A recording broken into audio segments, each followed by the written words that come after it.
Bangladesh, a country in turmoil and on the edge. Days of violent clashes between government forces and demonstrators have left over 187 people dead. Thousands of others have been injured amidst a media blackout and a partial internet shutdown. For weeks, students have been demanding the end of a special quota in government jobs, which the Supreme Court has now reduced. Deeming it only a partial victory, however, the student demonstrators have refused to end their protests as they are demanding an investigation into the killings and the resignation of officials involved. The opposition also demands that the country's Prime Minister Sheikh Hasina step down. In June, Bangladesh's High Court ordered the reinstatement of a controversial quota system reserved for relatives of veterans from the country's 1971 War of Independence from Pakistan.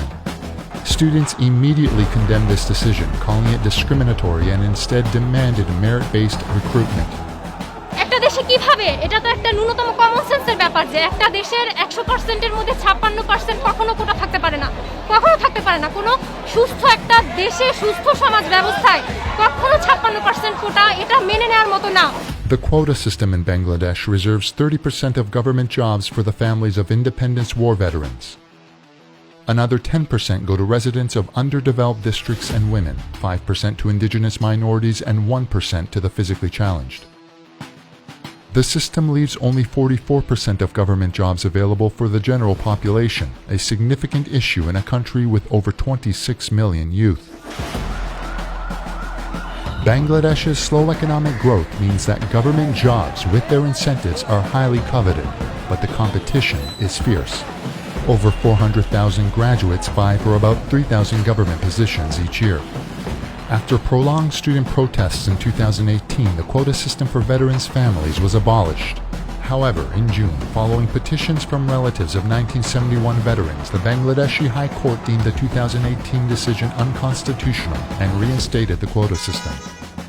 Immediately they started protesting, and it was always a peaceful protest. Prime Minister Sheikh Hasina, who has been in power since 2009, labeled them as grandchildren of Razakars in a press conference.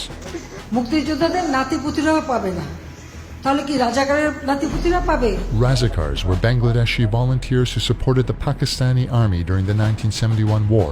Bangladesh's government denotes all collaborators of the Pakistani forces as Razakar. Experts believe that this comment added fuel to the fire.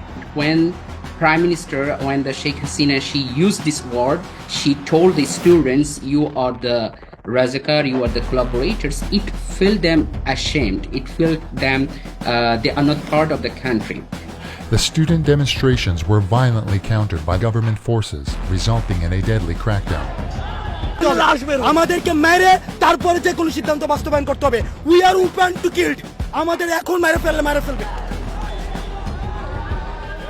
Sheikh Hasina, the daughter of the country's founder.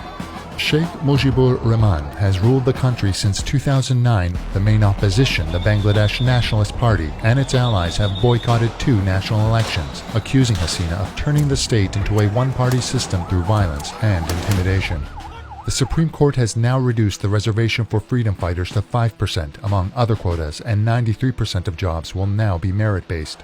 However, this decision has not satisfied the students' other demands, such as the resignation of top government officials and investigations into the student killings. It is no more a quota movement because after the brutal treatment for the protesters, it has become a nationwide uprising. It is not anymore limited to the quota movement. If the government instantly say, whatever you want, we will give you, we compromise, even that will not work. Many protesters and the opposition are calling for Hasina to step down following what they describe as the worst civilian massacre the country has seen. With over 187 people, mostly students, killed, the protests have evolved into a broader mass movement.